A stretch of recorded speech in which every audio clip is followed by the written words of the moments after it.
Tea పాయసం.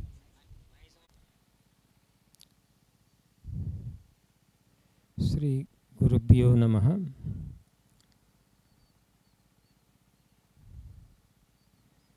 సద్గురువు యొక్క కటాక్షం ఉంటే ఒక వ్యక్తిని ఒక మహానుభావుడిగా సత్పురుషుడిగా ఎట్లా తీర్చిదిద్దుతుంది అనేది మనం ఆలోచిస్తే, కృషి ఉంటే మనుషులు ఋషులవుతారు, మహానుభావులవుతారు అని పెద్దలు చెప్పినట్లుగా ఈకే గారి దగ్గరికి చాలామంది వెళ్ళటం, ఆయన చేసే పనులన్నీ చూడటం, మరి మీరు ఇన్ని పనులు ఎట్లా చేస్తున్నారు అంటే మీరు కూడా చేయొచ్చు అని చెప్పేవాడు. చెప్పినప్పుడు మేము మా వల్ల ఏమవుద్ది ఇవన్నీ చేయటం, మీరు కాబట్టి ఇవన్నీ చేయగలుగుతున్నారు అని చెప్పి ఆయనతో అన్నప్పుడు ఈకే గారు చెప్పిన మాట అనేది మనం ఎప్పుడూ గుర్తుపెట్టుకోవాల్సింది. అంటే మీరు చేయటానికి సిద్ధంగా లేరు అని ఒప్పుకుంటున్నారు. మీరు చేయదలుచుకుంటే మీరు కూడా నాకు మళ్ళీ నా వల్లనే మీరు కూడా మీకు చేతనైనంతలో 10 మందికి ఉపయోగపడే పనులు మీరు చేయొచ్చు అని చెప్పి చెప్తా ఉండేవాడు. దాన్ని గుర్తుపెట్టుకొని ఒక సద్గురువు కటాక్షం ఉంటే ఒక మనిషిని 10 మందికి ఉపయోగపడే విధంగా 10 మంది ఇందాక ఉదయం నుంచి చెప్పినట్లు ఈ శరీరంతో ఉండటమే అమృతత్వం కాదు, శరీరం వదిలిన తర్వాత కూడా ఏ విధంగా 10 మందికి ఉపయోగపడే విధంగా వాళ్ళు సూక్ష్మ రూపంలో ఉంటా మనం పిలవాలే కానీ ఆర్తితో ఎలా కాపాడుతుంది మనం నిత్యం అనుభవంలోకి వస్తూనే ఉంటాయి. మనం ఎప్పుడైతే ఒక సద్గురువు కటాక్షం మనకు లభిస్తుందో, దానికి ఉదాహరణగా ఇప్పుడు మన ఆశ్రమాన్ని నడుపుతున్నటువంటి రాంకోటి రెడ్డి గారే ఒక ఉదాహరణ మనకి ఇప్పుడు కనపడుతున్న వాటిలో. మరి ఆయన ఎక్కడో కారంపూడి దగ్గర ఒక పల్లెటూళ్ళలో ఒక సాధారణ జీవిగా ఉంటూ, మరి తాతగారు తరచుగా కారంపూడి వెళ్ళటం, ఉదయం శివానందం గారు చెప్పినట్టుగా ఆయన తరచుగా కారంపూడి వెళ్ళటం, కారంపూడి వెళ్ళినప్పుడల్లా మరి రాంకోటి రెడ్డి గారు కూడా ఆయన దగ్గరికి రావటం, అట్లా అనుబంధం ఏర్పడి ఆయన్ని రాంకోటి రెడ్డి గారు చెప్పిన మాటలు ఇవన్నీ కూడా చాలా ఎన్నోసార్లు మాకు రసరమ్యంగా ఆయన్ని తాతగారు ఎన్నిసార్లు ఏ విధంగా కారంపూడి దగ్గర ఉన్నటువంటి అప్పుడు పల్నాడు ప్రాంతంలో ఫ్రాక్షన్ విలేజ్లు అనమాట, ఇవన్నీ కూడా ఒకళ్ళనొకళ్ళు చంపుకోవటం దగ్గర నుంచి హత్యలు, మర్డర్లు ఇవన్నీ జరుగుతూ ఉండేవి అన్నమాట ఎక్కువగా. ఆ విధంగా రాంకోటి రెడ్డి గారు ఆయన మాటల్లోనే అనేక సార్లు ఆయన మీద హత్యా ప్రయత్నాలు జరగటానికి జరిగాయంట. ఆ జరిగే సమయంలో తాతగారికి ముందే ఆయన పట్ల శరణాగతి పొందిన వాళ్ళకి ఏ ప్రమాదం జరుగుతుంది అనేది మరి ఆయన నిత్యం వాళ్ళ యోగక్షేమాలు తెలుసుకుంటూ ఉంటారు. కాబట్టి ఏదైనా ఆయనకి ప్రమాదం జరుగుతుంది అంటే వెంటనే రాంకోటి రెడ్డి గారిని గుంటూరుకి పిలిపించుకునేవాడు. గుంటూరుకు పిలిపించుకొని ఇందాక శివానందం గారు చెప్పినట్టు ఏ పని చెప్పకుండానే కొన్ని రోజులు ఆయన దగ్గర ఉంచుకునేవాడంట. అట్లా ఎన్నిసార్లు చేసిందో కూడా ఆయన చాలాసార్లు చెప్పటం జరిగింది.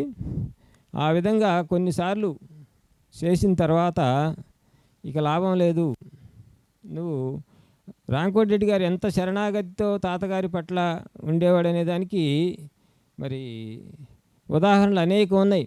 ఆయన ఏ పంట వేసినా సరే తాతగారి దగ్గరికి రావటం, తాతగారు ఆయన ఏ పంట వేయాలనుకుని కూడా తాతగారితో చెప్పే అవసరం లేకుండానే పలాని వరి అయితే 1, చెరుకు అయితే 2, ఈ విధంగా ఏ పంటలు ఆయన వేయదలుచుకున్నాడో అవన్నీ కూడా ఒక పేపర్ మీద రాసుకొని వచ్చి తాతగారి దగ్గర కూర్చొని, తాతగారు మరి ఈ సంవత్సరం ఏం పంట వేయాలంటే తాతగారు కళ్ళు మూసుకొని సరే రెండో నెంబర్ పంట వేయనివ్వడండి. అట్లా ఒక సంవత్సరం ఆయన ఆ ప్రాంతాల్లో లేని పంట చెరుకు పంటను వేయాలనుకొని చెరుకు పంట వేస్తారు. చెరుకు పంట వేసినప్పుడు గురజాల దగ్గర సెక్యూర్ ఫ్యాక్టరీ అప్పుడు కొత్తగా పెట్టిన తర్వాత ఆ ఫ్యాక్టరీ ఉండటం వల్ల ఆ ప్రాంతం వాళ్ళు చెరుకు పంట వేశారు. వేసిన తర్వాత ఎందుకని ఆ సంవత్సరం చెరుకు పంట ఫ్యాక్టరీ మూతపడటం ఏదో జరిగి మిగతా ఆ చెరుకు పంటకు అసలు ఎవరు కూడా కొనేవాళ్ళు లేకుండా అయిపోయి చివరికి ఏం తాతగారు ఇట్లా జరిగిందంటే ఏం పర్లే ఉండు అని చెప్పి చివరికి ఆ గురజాల ప్రాంతంలో ఎక్కడా కొనకపోయినా సరే ఎవరో ఇతర ప్రాంతం వాళ్ళు ఎక్కడా చెరుకు పంట అంతా పోవటం, ఈయన దగ్గరికే వచ్చి అందరికంటే ఎక్కువ రేటు ఇచ్చి ఆ చెరుకు పంటను కొనటం, ఇవన్నీ కూడా రామకోటిరెడ్డి గారి మాటలు అనేక సార్లు మేము విన్నాం. ఈ విధంగా ప్రతి సన్నివేశంలో కూడా నిత్యం తాతగారిని సేవించుకున్నటువంటి ధన్యజీవి రామకోటిరెడ్డి గారు. మరి అందరూ తాతగారి ఇంటి దగ్గరికి వచ్చి ప్రేయర్ చేసిన తర్వాత ఆయన చెప్పులు కొంతమంది, కర్రలు కొంతమంది, ఇట్లా ఆయన గుర్తుగా కానీ అవి ఉంటే మనకి రక్షణ అని కానీ అవి తీసుకొని వెళ్తూ ఉండేవాళ్ళంట. తీసుకెళ్ళినప్పుడల్లా మళ్ళీ తాతగారి దగ్గరికి చెప్పులు కొనిపెట్టడం, తాతగారు ఎక్కడికి పోవాలంటే ఎక్కడికి రామకోటిరెడ్డి గారు వాహనంలో తీసుకెళ్ళటం, ఈ విధంగా జరుగుతున్న సందర్భంలో ఒక సందర్భంలో రామకోటిరెడ్డి గారు తాతగారు మరి అందరికీ అన్నీ ఇస్తున్నారు కదా, మరి నాకెప్పుడు ఏమీ ఇవ్వలేదు అంటే, ఓహో అలాగా అని చెప్పి పిలిచి, ఇక భవిష్యత్తులో నిన్ను ఎవరైనా చూస్తే నన్ను చూసేటట్లుగా నేనే రామకోట అంటే నువ్వే రామకోటిరెడ్డి గారే అనేటట్టుగా నిన్ను తీర్చిదిద్దుతానని ఆయన వాగ్దానం చేస్తారు. మరి ఆ వాగ్దానం ఎప్పుడు ఫలించిందంటే, మరి రామకోటిరెడ్డి గారు ఒకసారి పల్నాడు లాడ్జిలో గుంటూరు నడిబొడ్డులో ఒక పల్నాడు లాడ్జి అని ఒకటి ఉండేది మార్కెట్ సెంటర్లో. అది చాలా తక్కువ ధరలో వస్తుంది తాతగారు. మరి దాన్ని అయితే రామకోటిరెడ్డి గారు ఏ పని చేసినా సరే తాతగారికి చెప్పే చేసేవాడు అనమాట. చెప్పి చేయటం వల్ల తాతగారి దగ్గరికి వచ్చి ఆ లాడ్జి చాలా తక్కువ రేట్లో వస్తుంది, మరి దాన్ని తీసుకోమంటారా కొనమంటారా అని అడుగుతాడు. అడిగినప్పుడు తాతగారు కళ్ళు మూసుకొని గురువుగారు వద్దంటున్నారు బాబు అని చెప్తాడంట. చెప్పిన తర్వాత ఇంకా కొన్ని నెలలు, ఒక 2 నెలలు 3 నెలలు అయిపోయిన తర్వాత దాని రేటు ఇంకా తగ్గిద్ది.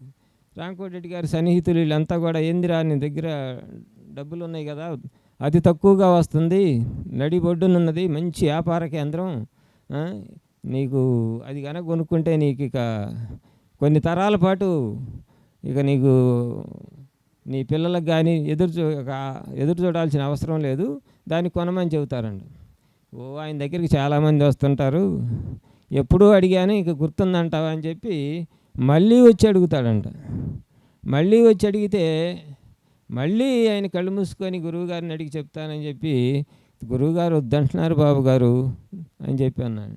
అట్లా మళ్ళీ కొంతకాలం తర్వాత మూడోసారి కూడా మళ్ళీ తాతగారిని మళ్ళీ అడుగుతాడండి. అడిగినప్పుడు ఈసారి ఇక ఇట్లా చెప్తే లాభం లేదని చెప్పి, ఏం బాబు గారు పులి నోట్లో తలకాయ పెడతానంటారా అని చెప్తాడు. ఇది జరిగిన తర్వాత కొన్నాళ్ళకి మరి నిజంగానే ఆ లాడ్జీని కొన్నటువంటి ఓనరు ఆ లాడ్జీలోనే హత్య చేయబడతాడు. మరి రామకోటిరెడ్డి గారి జీవితం ఆ లాడ్జీ కొన్నడితే అక్కడే కథ ముగిసిపోయేది. మరి ఆయన ద్వారా ఆయన ఇంత పెద్ద కార్యక్రమాన్ని చేయించుకోదలుచుకున్నాడు కాబట్టి ఆయన కంటికి రెప్పలాగా రామకోటిరెడ్డి గారిని ఏ విధంగా కాపాడుకున్నాడు అనేది మనకు అవగతం అవుతూ ఉంది. తర్వాత రామకోటిరెడ్డి గారు నాకు బాగా గుర్తున్న సన్నివేశం, తాతగారిని శరీరం వదిలిన తర్వాత మరి ఆయనకి చెప్పకుండానే మరి ఎట్లా చేశాడో కానీ తర్వాత తాతగారు రామకోటిరెడ్డి గారి చేత కారంపూడి ఏరియా నుంచి శాశ్వతంగా ఇక లాభం లేదు, ఇక్కడ ఉంటే ఆయనకి ప్రమాదం జరుగుతుందని చెప్పి ఇక్కడికి వచ్చిన తర్వాత కూరగాయల మార్కెట్, మాస్టర్ సివివి కూరగాయల మార్కెట్ అని ఆ కూరగాయల మార్కెట్ పెట్టడం, ఆ కూరగాయల మార్కెట్ బ్రహ్మాండంగా అందరికంటే ఎక్కువగా సాగుతా మంచి లాభాలు తెచ్చటం, గురు పూజలకు కావాల్సినవి ఇవన్నీ కూడా మార్కెట్ నుంచి కూరగాయలు తెప్పించుకోవటం, శ్రీశైలంలో క్లాసులు జరిగిన మాస్టర్ అనంతకృష్ణ గారు రాంకోటి పలాని ఇవన్నీ పంపించని చేస్తే బస్సులో వేయటం, అక్కడికి శ్రీశైలం దగ్గర నుంచి అందరికీ ఇక రాంకోటి రెడ్డి గారు ఎక్కడ గురు పూజలు జరిగినా సత్సంగాలు జరిగినా కూరగాయలు పంపిస్తా కూరగాయల వ్యాపారం చేసుకుంటా ఉన్నాడు. ఆ తర్వాత లారీలు కొనుక్కొని ఆ లారీలు వ్యాపారం చేసుకుంటూ అట్లా ఉండి అనుకోకుండా మరి ఆ లారీలు వ్యాపారం చేసేటప్పుడు చివరి దశలో ఆయనకి మొత్తం ఆ లారీల వ్యాపారంలో అంతా ఆయన నమ్ముకున్న వాళ్ళంతా కూడా ఆయన్ని మోసం చేసి కానీ ఏదన్నా కానీ పూర్తిగా ఎంతో ఆర్థిక పరంగా పూర్తిగా సున్నాకు వచ్చేసి నాకు బాగా గుర్తున్న సన్నివేశం గుంటూరు గురు పూజల్లో రెండో రోజు చివరి రోజు ఆ రిసెప్షన్ దగ్గర కోనేరు దగ్గర అప్పుడే అనంతకృష్ణ మాస్టర్ వస్తూ ఉన్నారు నడుస్తా, రాంకోటి రెడ్డి గారు ఎదురెళ్ళి బోర్న ఆయన పాదాలకి నమస్కరించి ఏడుస్తూ ఉన్నాడు. ఏందో ఇట్లా ఏడుస్తున్నాడు రాంకోటి రెడ్డి గారు అంటే అప్పటికే ఛానల్ నుంచి నాకు పరిచయం ఉంది.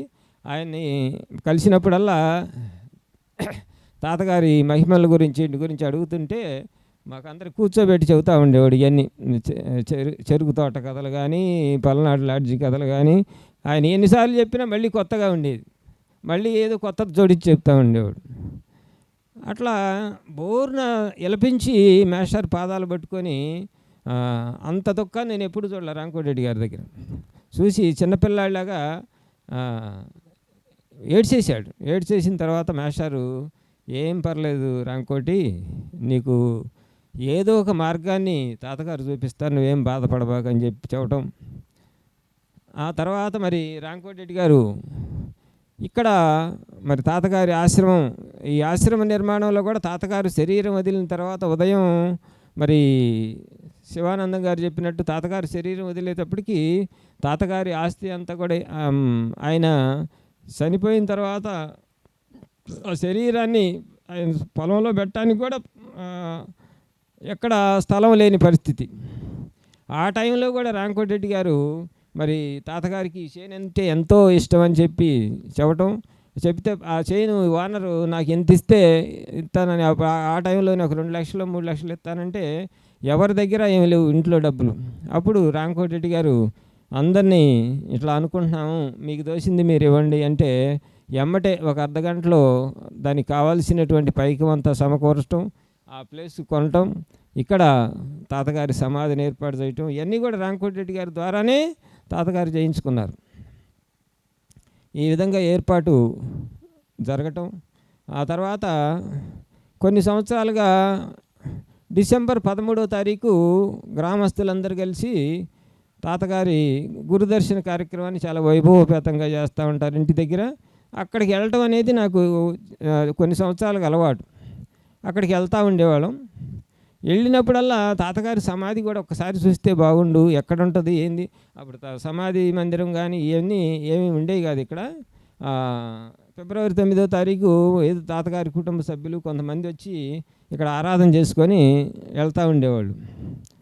నాకు తెలిసేది కాదు. అప్పుడు ప్రభాకర్ గారిని అడిగాను, మరి తాతగారి సమాధి అంటే ఎక్కడ ఉంటుందండి ఏంటంటే ఇట్లా హాయిలాండ్ దగ్గర ఉంటుందండి, ఫిబ్రవరి 9వ తారీఖు వస్తే మనం ఆ రోజు ఆరాధన రోజు చూడవచ్చు అని చెప్పారు.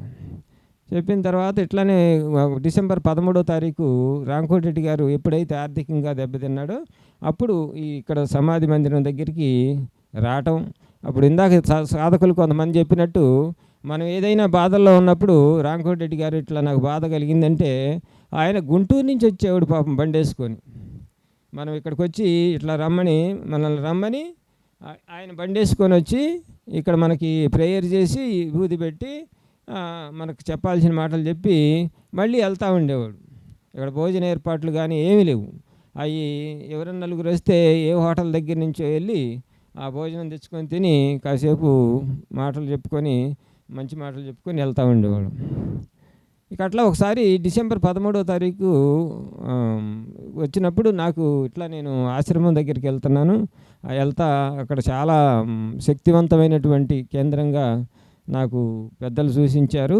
ఇక అట్లా జరిగితే ఇక్కడికి వచ్చిన వాళ్ళకి ఈ విధంగా వ్యాధులు తగ్గుతున్నాయని చెప్పి ఆయన ప్రవచనములు ఆయన చెప్పడం జరిగిన తర్వాత అప్పుడు రాంకోటిరెడ్డి గారుని ఇట్లా ఫోన్ చేసి మొట్టమొదటిగా రాంకోటిరెడ్డి గారి ద్వారా ఈ తాతగారి సమాధి మందిరం దగ్గరికి రావటం, వచ్చిన తర్వాత అది అప్పుడున్న స్థితి ఒక చిన్న రూమ్ ఉండేది, ఒక చిన్న బావి ఇక్కడ. ఎందుకంటే కూడా ఇవన్నీ సద్గురు కటాక్షం వల్ల ఒక వ్యక్తి చేత ఎన్ని పనులు గురువుగారు చేయించుకుంటాడు అనేది మనకి ఎక్కడో ఉదాహరణ లేదు, తాతగారి ఆశ్రమే ఉదాహరణ. మరి అటువంటి స్థితిలో ఉన్నటువంటి ఆశ్రమాన్ని మరి రాంకోటి గారు అనే ఒక వాహికను ఉపయోగించుకొని తాతగారు మరి ఎప్పుడొచ్చాడు రాంకోటిరెడ్డి గారు కూడా మొత్తం అంతా అయిపోయిన తర్వాత ఇక అంటే ఆయన చేయాల్సిన పనులు అయిపోయినాయి, ఇక తాతగారి సేవ ఒక్కటే మిగిలింది, నీకు నువ్వు ఇక్కడికి రావాలి అని చెప్పి ఆయన రప్పించుకొని మరి రాంకోటిరెడ్డి గారు అప్పుడు గుంటూరు నుంచి ఎవరు ఫోన్ చేసినా రావటం, రాలేని పరిస్థితుల్లో అక్కడ తాళం పెట్టడం, అక్కడ కూర్చొని ప్రేయర్ చేసుకోవటం, అట్లా జరిగిపోతా ఆహారం ఏదైనా కావాలంటే బయట నుంచి తెప్పించుకోవటం, ఈ విధంగా జరుగుతూ ఉండేది. రాంకోటిరెడ్డి గారు వచ్చిన తర్వాత మొట్టమొదటిసారిగా ఈ ఫిబ్రవరి 9వ తారీఖు ఆరాధన పెడితే ఆ రోజు కూడా సాధకులు రావటం, బయట నుంచి భోజనం తేవటం, ఆ భోజనం కూడా ఊళ్ళో వాళ్ళు ఎవరో స్పాన్సర్ చేసి మీరు ఈ భోజనానికి కావాల్సినటువంటి కొంత నేను భరిస్తాను, ఒక 10,000 రూపాయలు మీరు ఈ ఖర్చులకి ఇవ్వాలి అని చెప్పి రాంకోటిరెడ్డి గారిని అడగటం, సరేలే అంటాం. అట్లా బయట నుంచి భోజనం తెచ్చి పెట్టడం, అవి కూడా సమకూరలా. ఆ సంవత్సరం నాకు ఫోన్ చేశారు తాతగారు ఫోన్ చేసి ఇట్లా మీకు అడుగుతున్నారు 10,000 రూపాయలు, ఏదన్నా మీకు అవకాశం ఉంటే మీరు ఎంత ఇవ్వగలుగుతారు అని అడిగాడు. అప్పుడు అది తాతగారు నాకు ఇచ్చిన ఒక వరం అనుకొని, అప్పుడు ఏ ఊరిని అడగదు తాతగారు, తాతగారు నాకు ఇచ్చిన ఆదేశం అనుకొని వెంటనే తాతగారికి పంపించటం. వచ్చే సంవత్సరం నుంచి మనం ఎట్లా కాదు, ఇక్కడే భోజనం వండి పెట్టించుకోవాలి. ఆ సంవత్సరం బయట నుంచి తెచ్చిన భోజనాలు కూడా సక్రంగా లేవు, ఇక్కడి నుంచి మనం భోజనం చెప్పించుకోవాలి, భోజనం వండుకోవాలి అని సంకల్పం చేద్దాం తాతగారు ఇక్కడే అని చెప్పి చెప్పటం. తర్వాత మరి ఏ విధంగా ఇక్కడ అంచెలంచెలుగా అభివృద్ధి జరుగుతుంది అనేది మనం ప్రత్యక్షంగా చూసాం. ఒక చిన్న గది నుంచి ఇప్పుడు 4 గదులు, ఏ ఆశ్రమంలో కూడా ఇన్ని వసతులు ఉన్నాయో అయితే నేను ఎక్కువగా బాగాలేదు కాబట్టి నాకు తెలియదు, ఇక్కడ చెప్తా ఉంటే ఉన్నా, ఎక్కడికి పోయినా సరే అన్నీ కూడా అరకొరగా ఉంటాయండి. ఇక్కడ మొత్తం దుప్పట్లు కానీ, పరుపులు కానీ, పడుకోలేని మంచాలు కానీ అన్ని వసతులతో ఇప్పుడు 4 స్టైర్ల బిల్డింగు కనీసం ఒక సంవత్సరం కాలంలోనే మొత్తం ఎవరిని ఏమీ పైసా అడగకుండా మరి ఇవన్నీ కూడా ఒక సర్వసమర్పణ చేసిన వ్యక్తి చేత తాతగారు చేసుకున్నారు. ఇప్పుడు ఈ మధ్య ఎవరో రాంకోటిరెడ్డి గారికి కొంచెం కోపం ఎక్కువ అండి, గబక్కన మాట అనేస్తాడు అని చెప్పి అన్నప్పుడు నేను వాళ్ళకి ఒకటే సమాధానం చెప్పడం జరిగింది. అయ్యా, కోపం ఎక్కువైతే కావచ్చు, కానీ మనం ఒక్కసారి 1 రోజు 2 రోజులు ఇక్కడ ఉండటానికే వచ్చి ఉన్నప్పుడు మళ్ళీ మనం ఇంటి దగ్గర వాళ్ళు గుర్తొస్తారు, ఇంటి పరిసరాలు గుర్తొస్తాయి. కానీ ఆయన అన్నీ వదిలిపెట్టి, సర్వస్వం వదిలిపెట్టి తాతగారే నిత్యం స్మరించుకుంటా, వచ్చిన వాళ్ళ బాధలన్నింటా మనకి రాదా కోపం? ఒక 4-5 ఫోన్ చేయగానే 5వ వాడు ఫోన్ చేస్తే నాకు పని ఉందని పెట్టేస్తాం. అటువంటిది మరి నిత్యం ఎంతోమంది ఆయనకి ఫోన్లు చేయటం కానీ, మరి ఆయన్ని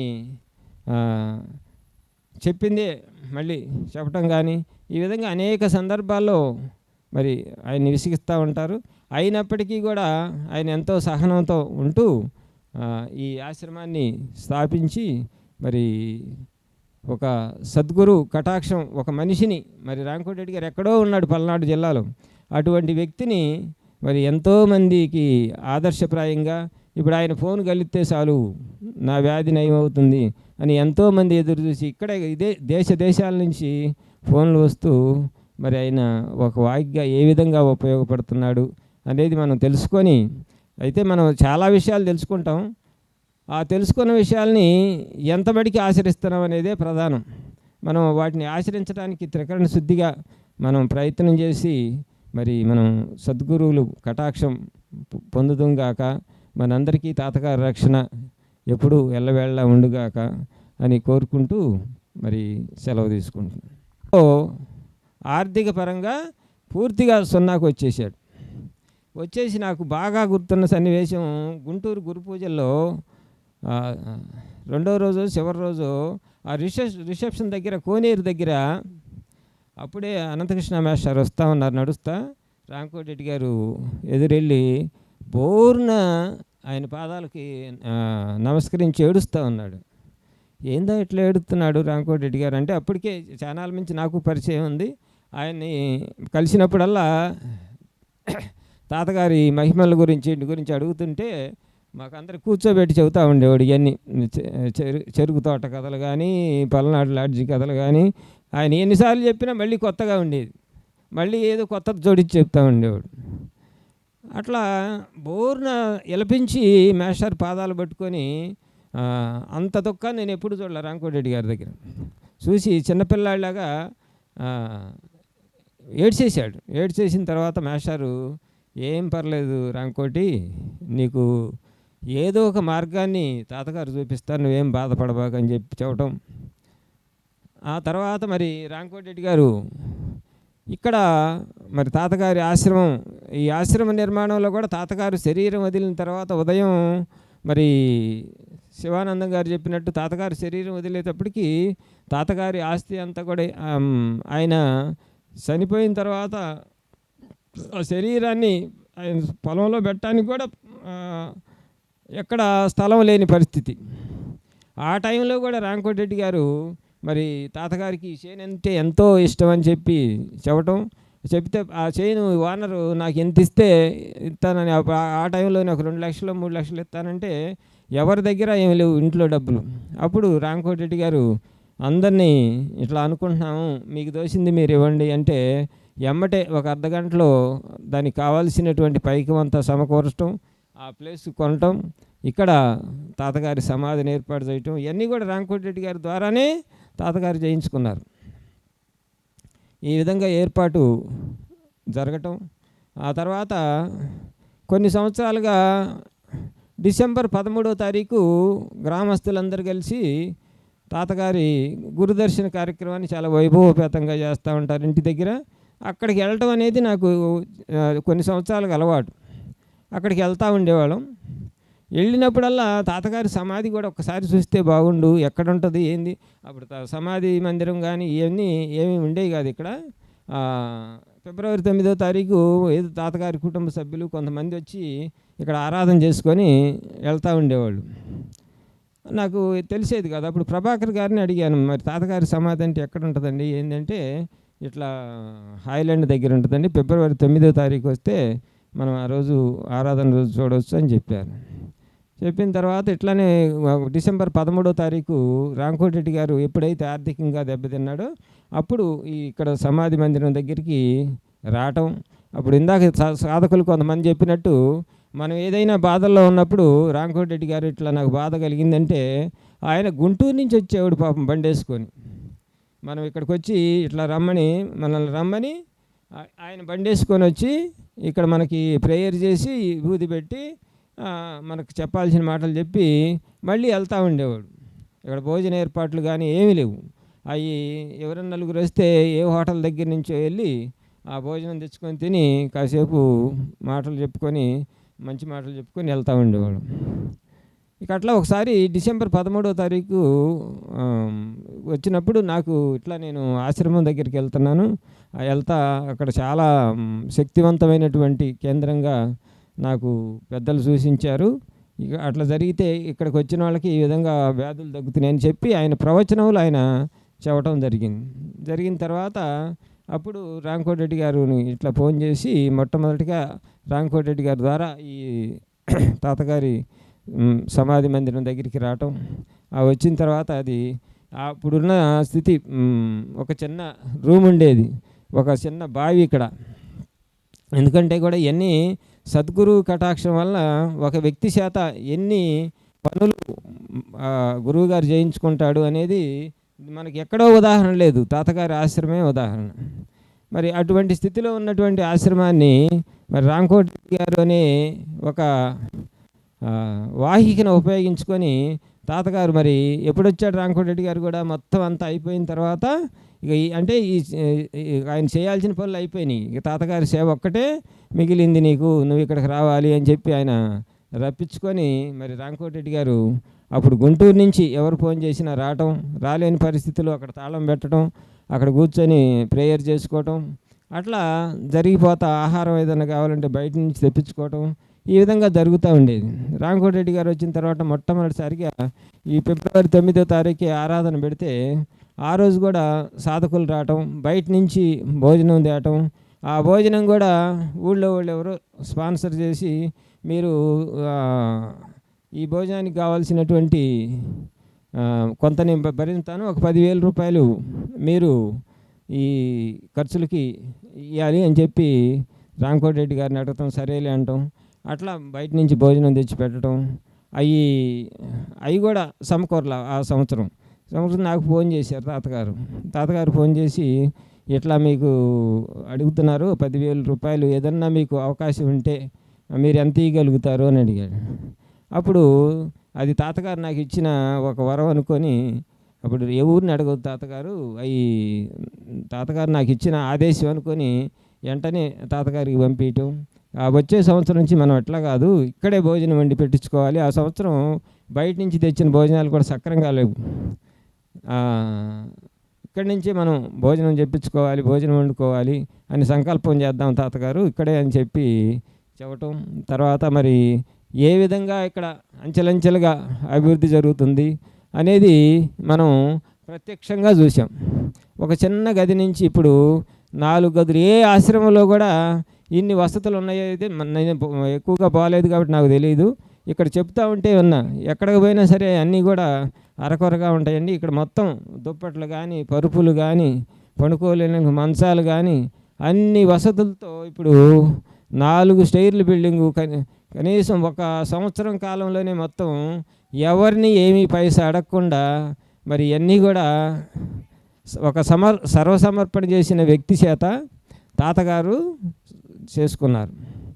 ఇప్పుడు ఈ మధ్య ఎవరో రాంకోటిరెడ్డి గారికి కొంచెం కోపం ఎక్కువ అండి, గబక్కన మాట అనేస్తాడు అని చెప్పి అన్నప్పుడు నేను వాళ్ళకి ఒకటే సమాధానం చెప్పడం జరిగింది. అయ్యా, కోపం ఎక్కువైతే కావచ్చు, కానీ మనం ఒక్కసారి 1 రోజు 2 రోజులు ఇక్కడ ఉండటానికే వచ్చి ఉన్నప్పుడు మళ్ళీ మనం ఇంటి దగ్గర వాళ్ళు గుర్తొస్తారు, ఇంటి పరిసరాలు గుర్తొస్తాయి. కానీ ఆయన అన్నీ వదిలిపెట్టి, సర్వస్వం వదిలిపెట్టి తాతగారే నిత్యం స్మరించుకుంటా, వచ్చిన వాళ్ళ బాధలన్నీ ఉంటా. మనకు రాదా కోపం? ఒక 4-5 ఫోన్ చేయగానే 5వ వాడు ఫోన్ చేస్తే నాకు పని ఉందని పెట్టేస్తాం. అటువంటిది మరి నిత్యం ఎంతోమంది ఆయనకు ఫోన్లు చేయటం కానీ, మరి ఆయన్ని చెప్పిందే మళ్ళీ చెప్పటం కానీ, ఈ విధంగా అనేక సందర్భాల్లో మరి ఆయన్ని విసిగిస్తూ ఉంటారు. అయినప్పటికీ కూడా ఆయన ఎంతో సహనంతో ఉంటూ ఈ ఆశ్రమాన్ని స్థాపించి మరి ఒక సద్గురు కటాక్షం, ఒక మనిషిని, మరి రాంకోటిరెడ్డి గారు ఎక్కడో ఉన్నాడు పల్నాడు జిల్లాలో, అటువంటి వ్యక్తిని మరి ఎంతోమందికి ఆదర్శప్రాయంగా, ఇప్పుడు ఆయన ఫోన్ కలిస్తే చాలు నా వ్యాధి నయమవుతుంది అని ఎంతోమంది ఎదురు చూసి ఇక్కడ దేశాల నుంచి ఫోన్లు వస్తూ మరి ఆయన ఒక వాయిగా ఏ విధంగా ఉపయోగపడుతున్నాడు అనేది మనం తెలుసుకొని, అయితే మనం చాలా విషయాలు తెలుసుకుంటాం. ఆ తెలుసుకున్న విషయాల్ని ఎంతబడికి ఆచరిస్తున్నాం అనేదే ప్రధానం. మనం వాటిని ఆచరించడానికి త్రికరణ శుద్ధిగా మనం ప్రయత్నం చేసి మరి మనం సద్గురువులు కటాక్షం పొందుతుంగాక, మనందరికీ తాతగారి రక్షణ ఎప్పుడూ ఎల్లవేళలా ఉండుగాక అని కోరుకుంటూ మరి సెలవు తీసుకుంటున్నాను.